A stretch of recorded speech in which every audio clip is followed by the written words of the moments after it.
देव और अपने अंतरा भाग एक कक्षा 11 की जो ऐच्छिक पुस्तक है उसमें देव की सबसे पहली कविता है अपने हंसी की चोट। इसमें इसका परिचय देखेंगे अपन, पेज नंबर है इसका 131। नीचे नीचे से तीसरी लाइन है, हंसी की चोट। हंसी की चोट विप्रलंब श्रृंगार का अच्छा उदाहरण है। किस श्रृंगार का? विप्रलंब श्रृंगार का अच्छा उदाहरण है। कृष्ण के मुंह फेर लेने से गोपियां हंसना भूल गई है। यानी कि हंसी की चोट से मतलब क्या है कि कृष्ण के मुंह फेर लेने से गोपियां गोपियां गोपियां क्या हो गए? हंसना भूल गई है। गोपियां हंसना भूल गई है। इसी का इसमें वर्णन अपन करेंगे। भूल गई है, वे कृष्ण को खोज कर हार गई है। उनको ढूंढते ढूंढते वो हार चुकी हैं। अब तो वे कृष्ण के मिलने की आशा पर ही जीवित है। उनके अब यहाँ अगर पूछा जाए तो किस आशा पर जीवित है? कृष्ण के मिलने की आशा पर। कृष्ण के मिलने की आशा पर ही जीवित है, यानी कि वो थक चुके हैं उनको ढूंढ ढूंढ कर। आगे कहते हैं कि उनके शरीर में 5 तत्वों में से 5 तत्व कौन कौन से? देखो पंच तत्व कौन कौन से? देखो एक तो भूमि होता है, भूमि, फिर जल, वायु, अग्नि और एक होता है आकाश। ये 5 तत्व है। तो कवि कहता है कि उनके शरीर में पंच तत्वों में से, इन पंच तत्वों से हमारा शरीर बना हुआ है। तो कवि कहता है कि इन पंच तत्वों में से अब केवल आकाश तत्व ही शेष रह गया है। कौन सा तत्व शेष रह गया उनके शरीर में? अब आकाश तत्व ही शेष रह गया है। यानी कि गोपियां, श्री कृष्ण ने एक बार उनकी तरफ मुस्कुराकर उन्होंने क्या किया? उनकी तरफ से मुंह फेर लिया है। गोपियों की तरफ से भगवान श्री कृष्ण ने जैसे कि उन्होंने मुंह फेर लिया, उनकी तरफ आपको देखना ही नहीं चाहते हैं। तो इस हंसी की चोट के कारण उनकी जो हालत है, यानी कि अब वो उनसे मिलना चाहती है, तो उनके प्राण मिलने की आशा में ही अटके, वरना तब तक उनके प्राण निकल जाते हैं। और हमारा शरीर 5 तत्वों से बना है, तो ऐसा माना जाता है कि गोपियों के 4 तत्व तो खत्म हो चुके हैं, भूमि, जल, वायु और अग्नि। तो अब उनमें एक ही तत्व बचा हुआ है, आकाश, और वो भी आशा रूपी आकाश है। लास्ट में आशा रूपी। तो आप पाठ निकाल लीजिए, आप पेज नंबर 133 में ऊपर से पहली कविता है हंसी की चोट। पहले इसका वाचन करते हैं, फिर व्याख्या करेंगे। शासन ही सो समीर गयो अरु, आसन ही सब नीर गयो धरी।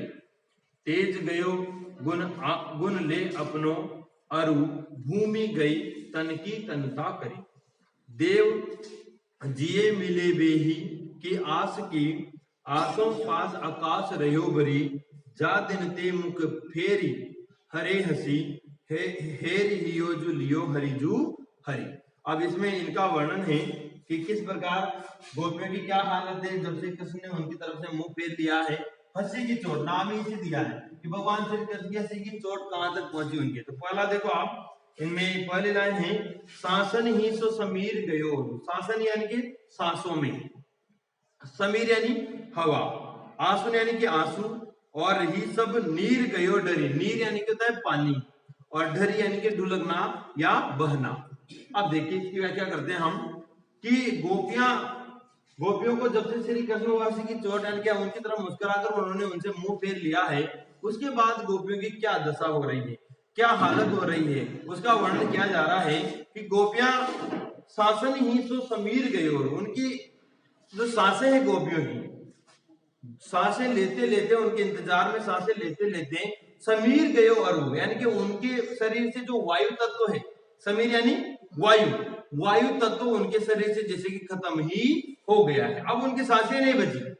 शासन ही जो समीर गयो अरु, कि उनके तत्व से समीर यानी कि वायु रूपी तत्व खत्म हो चुका है। वो उनके इंतजार में लंबी लंबी सांसें ले रही है, उनका इंतजार कर रही है, तो उनका वायु तत्व समाप्त हो गया है। आंसू ही सब नीर गयो डरी, और वो उनकी प्रतीक्षा में, उनके विरह में उनके इतने आंसू बह रहे हैं गोपियों के, कि आंसू बहते बहते उनके शरीर का जो नीर रूपी जो तत्व है, यानी कि जल रूपी जो शरीर का तत्व है, वो भी खत्म हो गया है, डुल गयो डरी, यानी कि ढलक गया या बह गया है। आगे देखो, तेज गयो गुण ले अपनो, और तेज यानी कि अग्नि, जो तेज रूपी तत्व है यानी कि अग्नि रूपी जो तत्व है उनके शरीर में से, वो अपना गुण लेकर, यानी कि उनके सौंदर्य की जो चमक है, गोपियों के सौंदर्य की जो चमक है, उनके चेहरे की जो आभा है, वो धीरे धीरे धीरे खत्म होती जा रही है। तो उनके इंतजार में, उनके विरह में तो खत्म हो रही है। तो वो कह रहे हैं कि जो तेज रूपी गुण था, यानी कि अग्नि रूपी जो गुण था, अग्नि रूपी जो तत्व था उनके शरीर में गोपियों के, वो भी अब उनके विरह में धीरे धीरे वो भी नष्ट, वो भी खत्म हो गया है। तीन हो गए ना, हवा, पानी और तेज, अग्नि। अब देखो, और भूमि गई तन की तनुता करी, और उनका तन यानी कि शरीर, तनुता यानी कि बहुत ही कह सकते कृष्णा या दुबला, बहुत ही शरीर कैसा हो गया उनका, दुबला हो गया, कमजोर हो गया। किसके विरह में? कृष्ण के विरह में। कि जब से वो हंसकर हमारी तरफ से उन्होंने मुंह फेर लिया है, तब से गोपियां बहुत ही ज्यादा दुबली, उनका शरीर बिल्कुल कृष्ण के समान हो गया, बिल्कुल कृष्णा यानी बिल्कुल कोमल कह सकते हो आप, बहुत ही कमजोर हो गया है। तो भूमि गई तन की तनुता गई, यानी कि उनके तन की जो तनुता गई, कि मानो उसके रूप में उनका शरीर से जो भूमि रूपी जो तत्व है वो भी उनके शरीर से चला गया है। तो देखो, चार तत्व जा चुके हैं। सांसों के रूप में तो कौन सा तत्व गया? हवा। और आंसू के रूप में कौन सा तत्व गया? जल। और तेज यानी कि उनके गुण, जो उनकी चमक थी, आभा थी, गोपियों का सौंदर्य था, उसके रूप में कौन सा तत्व चला गया? तेज यानी कि अग्नि। और चौथा है कि उनका शरीर बिल्कुल कमजोर हो गया। इससे मतलब कमजोर हो गया, इसका मतलब उनके शरीर से भूमि रूपी तत्व भी चला गया। अब चार तत्व जा चुके हैं अपने, ये तो देखा, भूमि, जल, वायु और अग्नि, चारों तत्व जा चुके हैं, अलग अलग रूप में गए चारों के साथ। अब बचा आकाश। देखिए, देव यानी कि कवि देव कहते हैं, जिए मिली बेही की आस की, मिली बेही है कि मिलने की आशा में, कि अब गोपियां केवल मिलने की आशा में ही जीवित हैं। देव कह रहे हैं कि जिए मिली बेही की आस की, कि गोपियां श्री कृष्ण से मिलने की आशा में ही जीवित हैं। आसों पास आकाश रहे उभरी, और आसों यानी कि आशा में, पास यानी कि उनके पास में, आकाश, आकाश यानी कि आकाश, आकाश यानी आकाश तत्व रहो बरी, अब उनके पास आशा रूपी आकाश तत्व ही भगवान श्री कृष्ण मिलने की आशा में उनके पास बचा हुआ है, यानी कि उसकी आशा में ही अटके हुए हैं प्राण। बस एक ही तत्व बचा हुआ है, कौन सा? आकाश तत्व। और वो किस रूप में? आशा, आशा रूपी आकाश तत्व, आशा रूपी आकाश तत्व अब उनके शरीर में बचा हुआ है, वरना कब के उनके प्राण निकल जाते।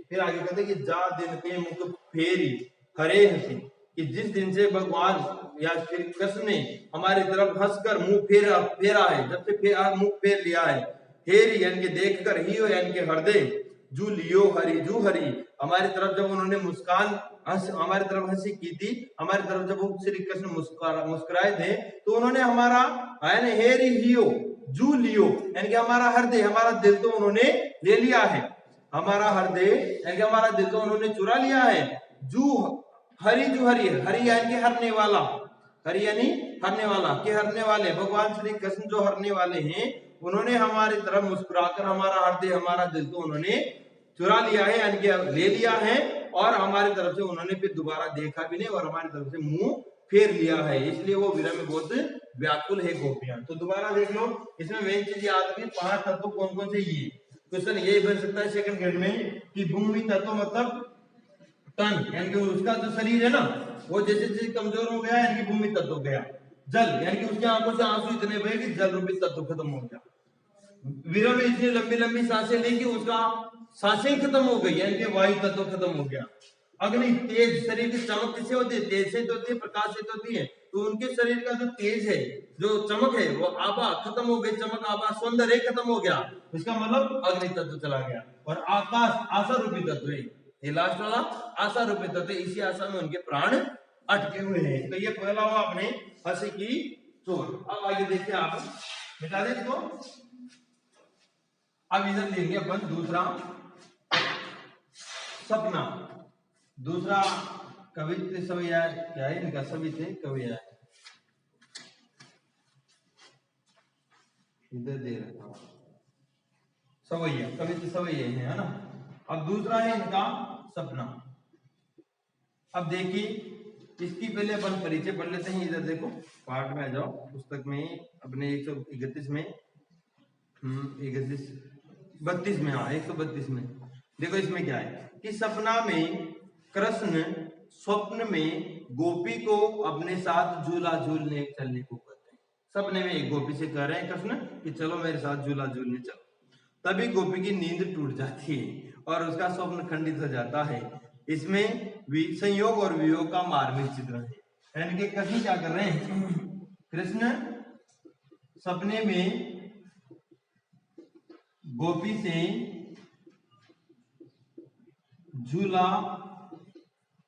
झूलने चलने के लिए कहते हैं, चलने को कह रहे हैं। यानी कि गोपी सपना देख रही है और उस सपने में वो क्या देख रही है कि भगवान श्री कृष्ण उससे कह रहे हैं कि तुम मेरे साथ उठो और चलो, दोनों झूला झूलने चलते हैं। तो मजा आ गया गोपी के सपने में तो। लेकिन देखो क्या होता है, सपना टूट जाता है बेचारी का। इसमें संयोग भी होगा, संयोग तो जब तक रहेगा जब तक वो सपना देखती रहेगी। जैसे वो उठकर उनके साथ जाना चाहेगी तो सपना टूट जाएगा और फिर वो क्या हो जाएगा, वियोग हो जाएगा। तो देखो दोनों श्रृंगार, इसमें संयोग और वियोग। देखिए पहले इसका अपन वाचन करते हैं। जहरी जहरी झिनी बूंद है परति मानो, गहरी गहरी घटा घेरी है गगन में, आने कहो श्याम मोसो चलो झूलिबे को आज, फूली न समाने भई ऐसी हो मगन में। चाहत उठे उठी गई सो निगोड़ी नींद, सोए गए भाग मेरे जागी वा जगन में। आग कोली देखो तो न घन है न घनश्याम, वे चाहे बूंदे मेरे आंसू है दृगन में, मेरे आंसू है दृगन में। यार क्या आग कोली तो कुछ नहीं देखा, न तो घन था न घनश्याम। देखिए वे क्या करते हैं, जहरी जहरी का मतलब होता है बरसाती जो बूंदे होती है, बरसात की बूंदों की जड़ी लगना, पतली पतली बूंदे गिरती रहती है ना, बरसात की बूंदों की जड़ी लगना, जहरी जहरी। फिर आगे दूसरी लाइन में गगन, गगन यानी आसमान। तीसरी लाइन में पहले आनी आनी यानी कि आकर, सीधा ही है। चौथी लाइन में लास्ट में है मगन में, मगन होना यानी कि खुश होना।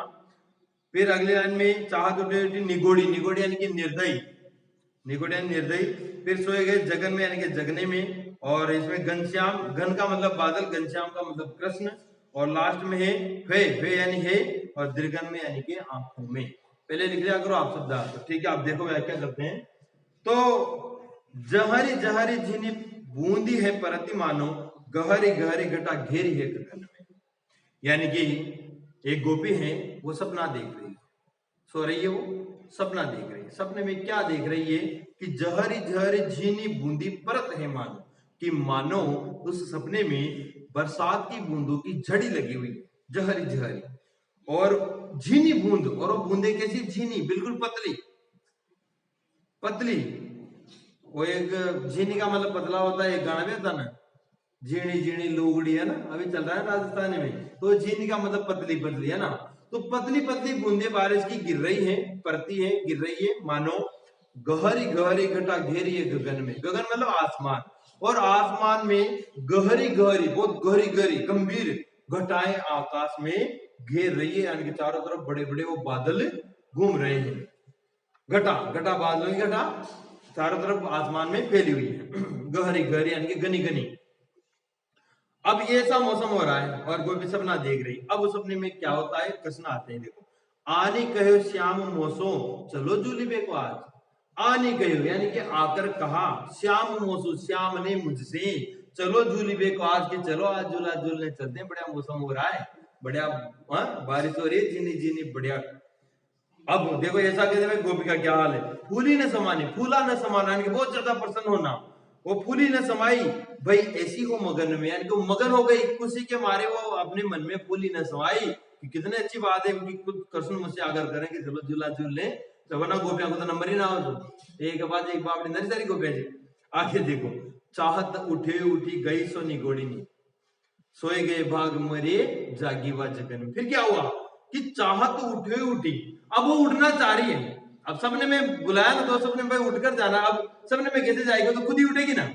तो चाहत उठे उठी, उसने उठना चाहा तो उठी गई सो निगोड़ी नींद, और निगोड़ी निर्दय नींद ही उठ गई, यानी कि नींद टूट गई उसकी। अब नींद टूटते क्या होगा कि सोए गए भाग मेरी जागी वा जगन में, कि उस जागने में मेरे भाग सो गए, वरना मुझे कम से कम सपने में तो उनके साथ जाने का मौका मिल रहा था। अब जैसे वो नींद से उठी तो सोए गए भाग, भाग तो उसका भाग्य तो सो गया, और जाने वाले जगन में, किसमें, उसके जगने में, उसके जगने के कारण उसका वो भाग्य खत्म हो गया। आगे देखो, आंख खोली देखो तो न गन है न घनश्याम, आंखें खोली और देखा न तो कोई गन है न तो कोई बादल है और नहीं घनश्याम। घनश्याम कौन, श्री कृष्ण न तो गन है न घनश्याम है, वे छाई बूंदे मेरे आंसू है दिलगन में। और वही छाई हुई वो बारिश की बूंदे थी ना, बूंदे नहीं मेरे आंखों के आंसू थे जो यहाँ छा रहे हैं उनके वियोग में। जैसे उनको दुख हुआ ना फिर तो उसकी आंखों में आंसू आ गए, तो कोई वे छाई बूंदे, वो पानी की बूंदे यानी कि आंसू की बूंदे,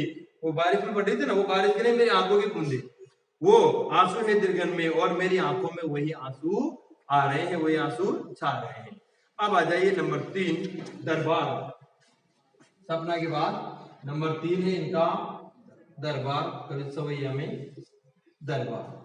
देखिए अब इसमें क्या है, पहले परिचय पढ़ेंगे इनका, ये बहुत इंपॉर्टेंट है। दरबार में पतनशील और निष्क्रिय, पतनशील और निष्क्रिय, पतनशील और निष्क्रिय सामंती व्यवस्था पर, पतनशील और निष्क्रिय सामंती व्यवस्था पर देव ने अपनी तीखी प्रतिक्रिया व्यक्त की है। देव ने इसमें क्या प्रतिक्रिया व्यक्त की, अपनी तीखी प्रतिक्रिया व्यक्त की है। प्रतिक्रिया तो दरबार जो इनका तीसरा कवि सवैया है उसमें इन्होंने जो पतनशील और निष्क्रिय सामंती व्यवस्था, भाई 3 काल है अपने, जो रीतिकाल के कवि हैं, रीतिकाल के बहुत सर्वश्रेष्ठ कवि हैं देव। तो रीतिकाल में पतन हो रहा था राजा महाराजाओं का, सब भोग विलास में डूबे हुए थे, किसी को किसी से कुछ लेना देना नहीं है, प्रजा से कोई मतलब नहीं है। राजा जो सामंत थे उनके मंत्री थे, वो जो सहायक कर्मचारी होते हैं राजाओं के, सब भोग विलास में डूबे हुए थे। और उस भोग विलास के कारण ही उस समय जो ये कवि हुआ करते थे, जो उनके दरबार में रहा करते थे, उनकी भी कोई वैल्यू नहीं रह गई, यानी कि बस वो ऐसे उनके कला को समझने वाला कोई भी नहीं था। उसी दुख से आहत होकर कविदेव ने ये कवि सवैया लिखा है, जिसका नाम है, उन्होंने दिया है दरबार, कि राजाओं के दरबार में कवियों की क्या हालत थी। उस पतनशील, पतन की तरफ जाते हुए, निष्क्रिय, जिसमें कोई काम नहीं करना चाहता था, ऐसे सामंती व्यवस्था में कवियों की क्या हालत थी, उसका इन्होंने इसमें वर्णन किया है। देखिए अब पहला है, 4 पंक्तियां हैं, वाचन करते हैं। साहिब अंध और मुसाहिब मूक, सभा बरी रंगरीज को नाच्यो है ना, भूलियो तहां बट गयो गट ओगट, बूढ़ीबे को काहू कर्म न बाचे, बेस न सूझ्यो कहो समझ्यो न, बतायो सुन्यो न, कहाँ रुचि राज्य, देव तहां निभरे नटकी बिगरी, मति को सगरी निशी नाच्यो, सगरी निशी नाच्यो। सारे शब्दार्थ एक बार में बता दो आपको। साहिब यानी कि स्वामी या राजा, अंधे यानी अंधा यानी कि ज्ञान सुनने, मुसाहिब यानी कि राज दरबार के जो मंत्री थे ना, वो दूसरे, वो राजा की दरबारी या मंत्री कर सकते हो। मूक यानी चुप। आगे देखो, रंग रीज को माचो यानी कि वहां सभी राग रंग में डूबे रहते थे। आगे देखो दूसरे में मन, सॉरी घट यानी मन, और ओगट यानी कि कठिन या दुर्गम मार्ग, बूढ़ीबे यानी कि डूबने के लिए, काहू किसी, बाच्यो बचा हुआ। तीसरी लाइन में आ जाओ आप लास्ट में, राच्यो यानी कि मग्न होना। चौथी लाइन में आ जाओ, निभरे नट यानी कि अपनी कला या प्रतिभा से भटका हुआ कलाकार। निभरे नट का मतलब अपनी कला या प्रतिभा से भटका हुआ कलाकार, ठीक है। मति यानी बुद्धि, सगरी संपूर्ण, निशी यानी रात, और नाच यानी कि नाच। अब देखिए इसकी व्याख्या करते हैं। तो देव ने जो पतनशील और निष्क्रिय सामंती व्यवस्था है उस पर तीखी प्रतिक्रिया की कि दरबारों में कवियों की क्या हालत है, उनकी कोई वैल्यू नहीं रही थी, कोई उनकी कला का पार के नहीं बचा था। साहिब अंध कि साहिब यानी कि जो राजा होता था दरबार का, जो राजा या स्वामी भी कर सकते हो, साहिब का मतलब यहाँ राजा या स्वामी शब्द भी पूछ सकता है वो, कि जो राजा, जो दरबार का राजा या स्वामी होता था वो अंधा हो चुका है। अंधा मतलब ज्ञान सुनने, उसमें कोई ज्ञान नहीं रहा। मुसाहिब मूक, और जो उसके दरबारी है वो मूक हो गए यानी कि गूंगे हो गए, और सभा बहरी हो गई, सभा बहरी, और सभा ने बिल्कुल सुनना ही बंद कर दिया, जैसे वो सुनती नहीं है कुछ भी, और वो गूंगे हो गए। दरबारी सुनकर भी, अच्छा बुरा देखकर भी कुछ नहीं बोलते, अच्छे की तारीफ भी नहीं करते और बुरे की बुराई भी नहीं करते, बस चुप गूंगा, बस भाई राजा जो कहा जो मानेगा, भाई राजा जी भाई ठीक सा, ठीक सा। अरे सब पतनशीलता की तरफ जा रहे थे, निष्क्रिय कोई काम नहीं कर रहे थे, और सभा भी भरी हो रही थी, कुछ सुनना ही नहीं चाहती थी। इस प्रकार रंग रीझ को माचे, यानी कि वहां दरबार में राजा, उसके दरबारी और सभा सभी राग रंग में डूबे हुए थे, सभी ऐश करने में डूबे हुए थे, किसी को किससे कोई लेना देना नहीं है। अगली लाइन, भूल्यो तहां बट गयो घट ओगट बूढ़ी बेको काहू कर नवाज। भूल्यो तहां यानी कि भूल कर जहां पर, ऐसे दरबार में ना कि भूल कर ऐसे दरबार में भट गयो यानी कि भटका हुआ, मन ओघट, मन सॉरी घट ओघट, घट यानी कि मन, ओघट यानी कि कठिन दुर्गम, कठिन या दुर्गम मार्ग, बूढ़ीबे को काहू कर्म न बाचे, बूढ़ीबे यानी कि डूबने के लिए, काहू यानी कि किसी, कर्म न बाचे यानी कि किसी ने उसके कर्म का मतलब कह सकते हैं समझा नहीं उसको। यानी कि मान लीजिए ऐसे दरबार में कोई भूला भटका कोई कलाकार आ जाए, कोई कवि आ जाए और उसकी कला को वहां पर प्रदर्शित करे, अपनी काव्य पाठ को वहां पर बोले, वो अपनी कविता को वहां पर बोले, अपनी कविता या अपनी काव्य पाठ का वहां वाचन करे उन लोगों के सामने, तो वहां पर वो वहां पर एक भी व्यक्ति ऐसा नहीं तो उसकी कला को समझ सके या उसकी कला को हृदय तक आत्मसात।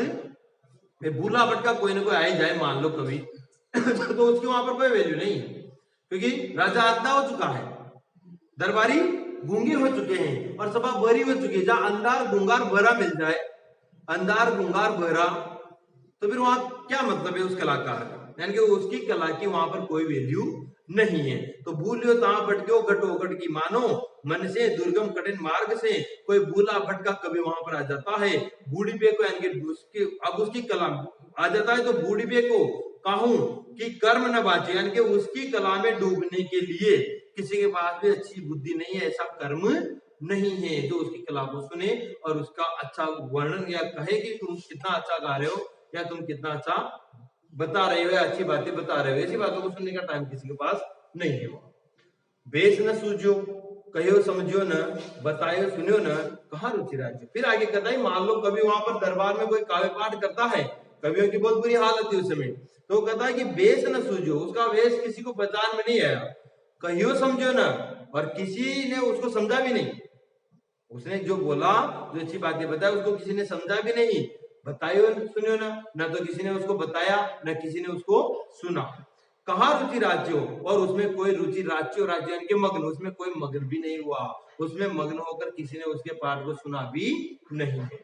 देव, फिर देव कहते हैं कवि देव जो अपने रीतिकाल के श्रेष्ठ कवि हैं, कह रहे हैं कि तहा निबरे, ऐसी जगह पर निबरे नट, निबरे नट मतलब अपनी कला या प्रतिभा से जो भटका हुआ कलाकार है उसे कहते हैं निबरे नट, की बिगड़ी मति, की उसकी बिगड़ी हुई बुद्धि को संपूर्ण, सग्री यानी कि संपूर्ण, निशी यानी कि रात, नाची यानी कि नाचा, कि मान लीजिए कोई उस कवि की हालत जो ऐसे दरबार में जाकर काव्य पाठ करता है, या उस समय जो पतनशील शासन था, उस समय सामंती व्यवस्था थी, तो रीतिकाल में जो कवि हुआ करते थे दरबारों में, उनकी हालत उसी नट के समान है।